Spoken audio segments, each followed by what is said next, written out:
Seems secondary.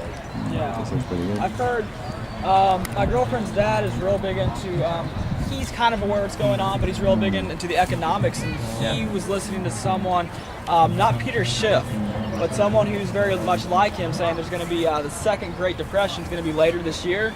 It's possible. So what would you like to talk about? Well, first, would you introduce yourself and tell us your area of expertise? Hi, my name is George Humphrey. I live here in Austin, Texas. I was on the Austin City Council back in the 80s. I've been involved in politics all my life. I have a degree in economics from the University of Houston, and I love life. Woo! Now, you're also an author, correct? Yes, I am. I've written 4 books. I've written the book Common Sense, An Introduction to the New World Order, Uncommon Sense, 9/11, The Great Illusion. I made one of the first movies about 9/11, a documentary, 9/11, The Great Illusion, and I've done hundreds and hundreds of radio and television shows, which I love to do. Fantastic. Now, what brings you out here today? Well, it's Earth Day, and it's wonderful. There's a bunch of really, really wonderful turned-on people who care about the Earth and the planet and about justice. And I get to meet people like you, and we get some fresh vegetables. And just as important as the economic and the political issues is the importance of individuals waking up to their own self-responsibility and their connection with the Earth, and making gardens right in their home, and having composting and water collection and recycling, and just, think globally and act locally. Now, you seem to be a very firm lover of the environment. Now, what do you think of the global warming issue?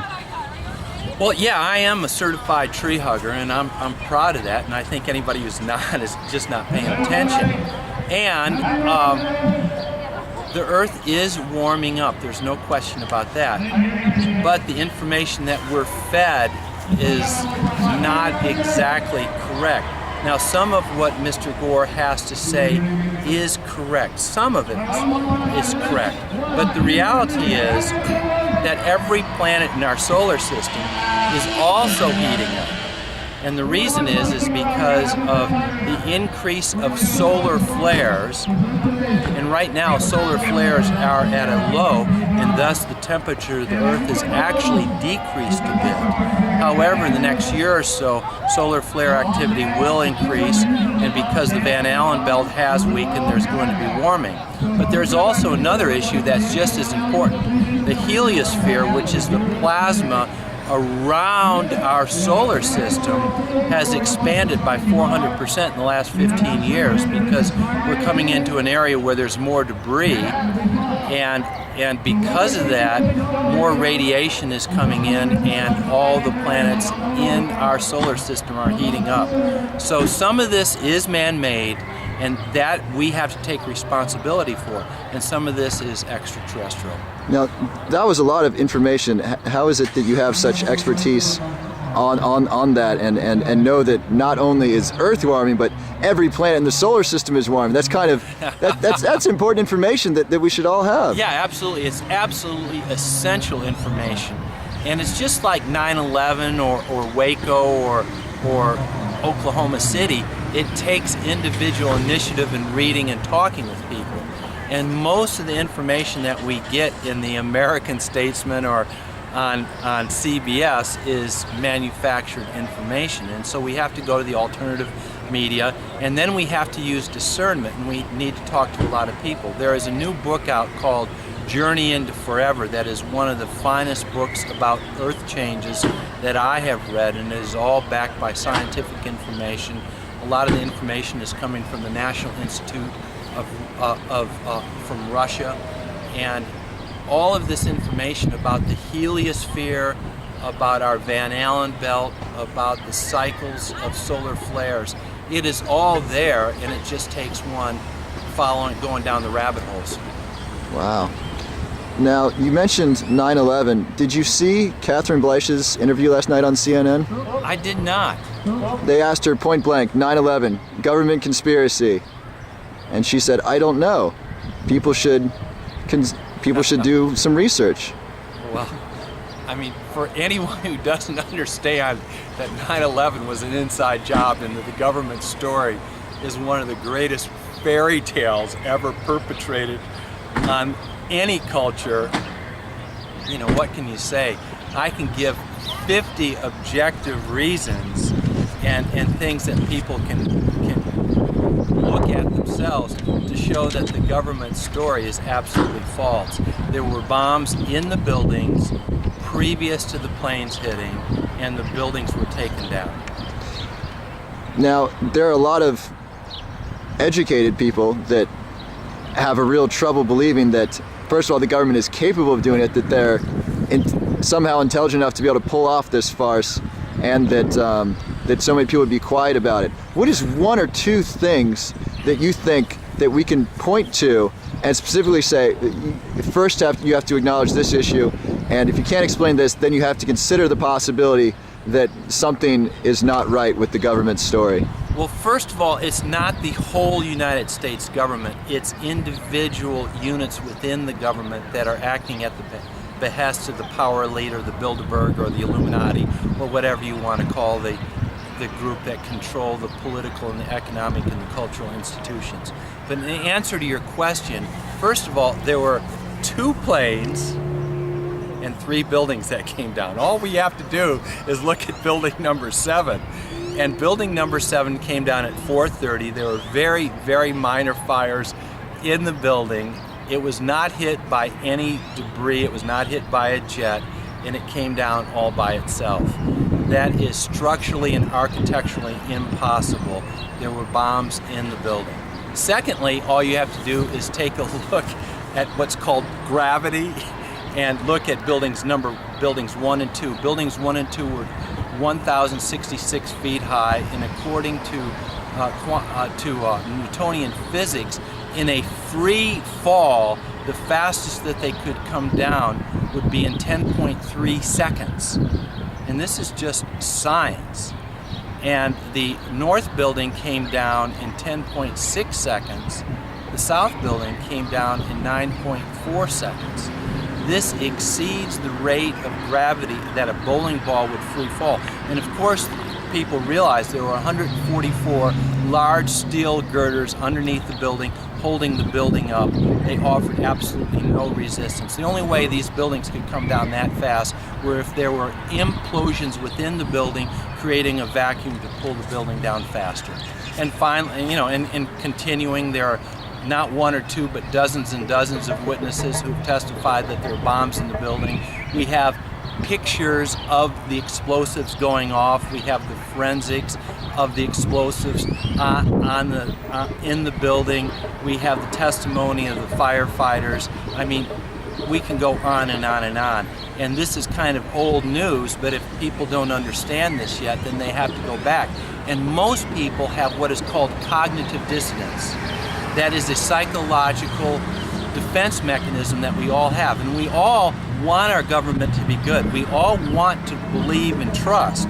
And when you invest your time, energy, or money in something and find out that it's not true, the psychological tendency is to defend your point of view. And most people in our country right now are going through that psychological defense, that cognitive dissonance. And even though we have the pictures of them doing it red-handed, people don't want to look at it because the concept of our own government that's supposed to be for the land of the free and the home of the brave and for freedom, and realizing that our government is run by gangsters, that our media is run by gangsters, that our political and economic system is completely corrupt. This is a big thing to think about. This is huge to think about. Now the question is if somebody has the courage to think about this and really look at this, then one has to make a choice. Do you go along with the prevailing paradigm, or do you stand up for what's right and just and good for this nation? And why would 9/11 be an inside job? Who's going to benefit, and why would the government commit such an atrocity? Well, what's the motive? That is absolutely an excellent question. And when you ask, whenever there's any problem or something like 9/11, you always have to ask yourself the question, qui bono, which is a question that the Romans would always ask when Rome was still a republic. And qui bono means who benefited. And ask yourself, did the people in Iraq benefit?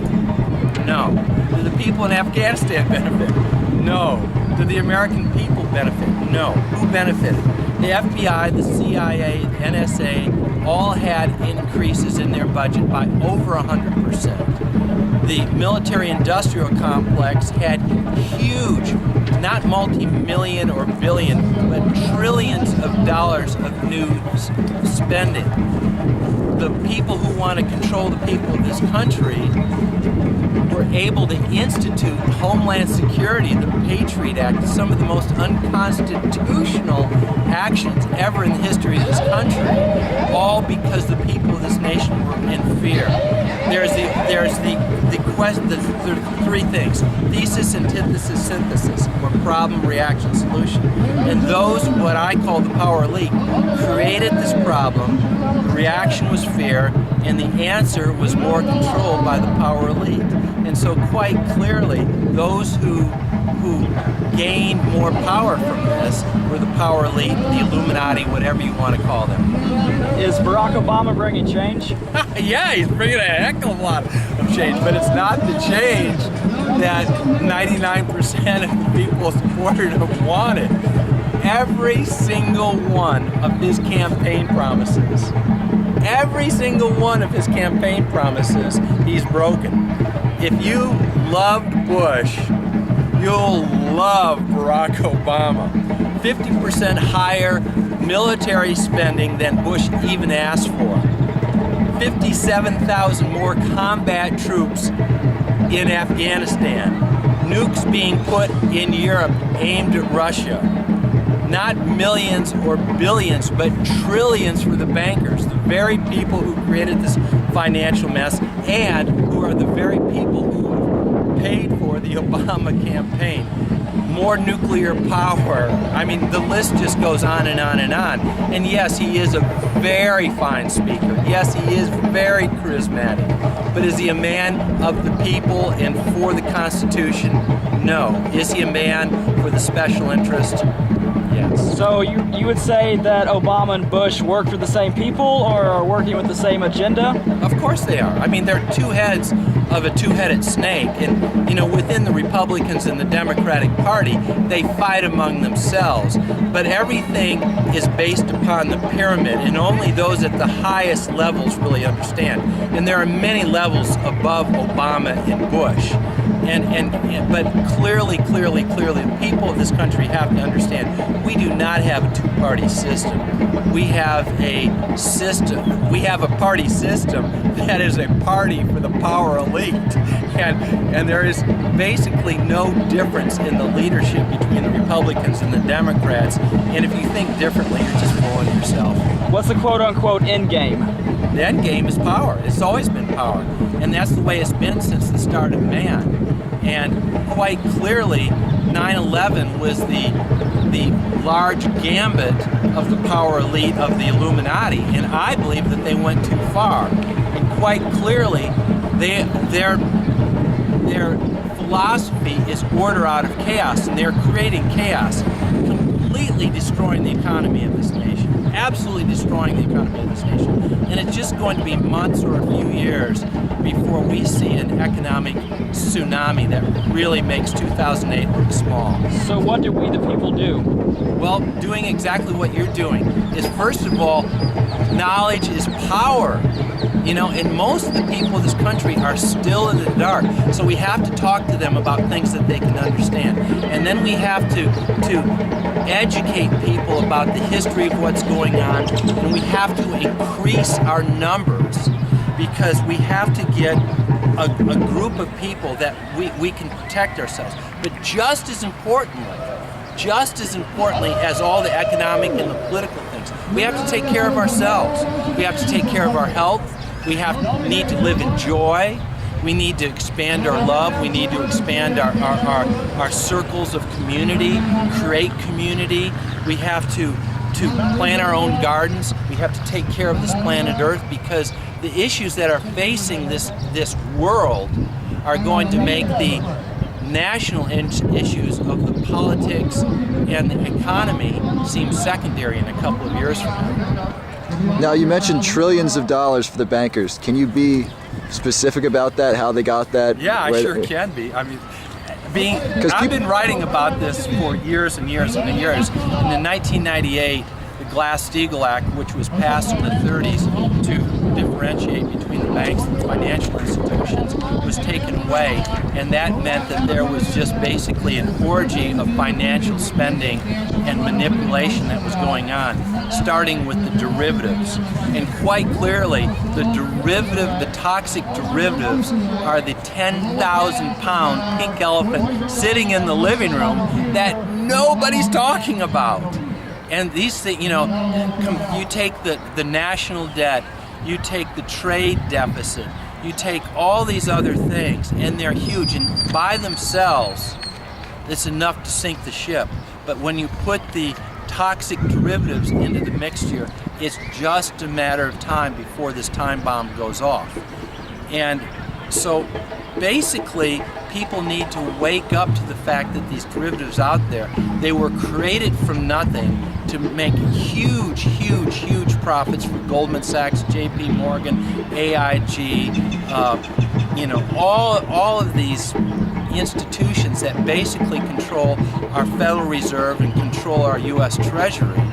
And these people we're not talking about millions or billions, we're talking about trillions of dollars that were created for the illegal profits of these financial institutions.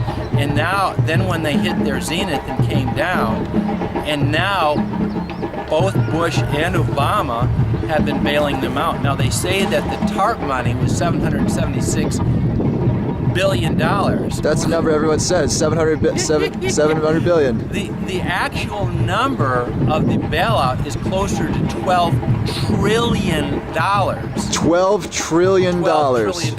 And for the first time ever in the history of this country, Obama has okayed through Bernanke the monetization of debt. Now this is, and for the last 50 years, now we've been creating money, what's called OTA, out of thin air. But now, we've always had the T-bills behind them. But now they're issuing, and this is clearly not money, this is debt credit. It's just computer transfers. But guess who has to pay for that? The people of the United States. The people of the United States have to pay for this insane orgy and this insane transfer. And over $3 trillion has been monetized. And we're looking at a total package of $12 trillion that has gone into this. And when you take a look at the gross national product, which in inflated terms is $13 trillion, we're seeing a whole year of debt being transferred to the bankers. The amount of money that we're talking about is so enormous that it is hard to get your head around. When you put together all of the federal debt, the federal debts, which include Medicare, Medicaid, FAA, all the 19 different federal debts, plus state, local, personal, and corporate, there is a total debt in this country of almost $100 trillion. $100 trillion? Now this is 7 to 8 times the gross national product. By definition, this is impossible to pay off. And it is just a matter of time before the cat's out of the bag. And because we have what is called fiat currency, and fiat is a declaration by the king or the president, the reason the economy is continuing to roll along is because the people believe that the money is worth something. But there's nothing behind it. Most of your listeners understand that the Federal Reserve Board is neither federal, there's no reserves, and it's not a board. It is a private corporation controlled by European financiers that's never been audited by the General Accounting Office, and it is the hugest Ponzi scheme ever created. So that's one of the places that we need to start, is that we need to get an audit there. But the issues that we're facing in this country, in this world, are a lot bigger than just financial. Now, can you give me a source to look up either $100 trillion of total debt or the $13 trillion that's been monetized? Well, Infowars.com which is Alex Jones. Alex has done an incredible job. Bob Chapman, who is one of the leading economists in the world, has talked about this. Jim St. Clair is another person who can give you information on this. And another big problem is because the Federal Reserve Board is not audited, is that they will not, even when congressmen have asked for the supply chain of where this money is going, the Federal Reserve is refusing to let known where this money is going. So we really have no idea what they have, because they won't even tell Congress. It's a huge problem. It's a huge problem, and it's one that 99% of our brothers and sisters are not even aware of, and it affects them tremendously. It's just a matter of time before this beautiful thing called the American economy goes absolutely flat. And it's not going to be pretty. And when it goes down, people are going to be pointing fingers, but that's what the power elite want. They want the people of this country to be in fear. Do you have any thoughts on the cost benefit of keeping marijuana and hemp illegal in this country? Well, there's no question that hemp, if properly used, can be a tremendous asset to the economy of this country. Not only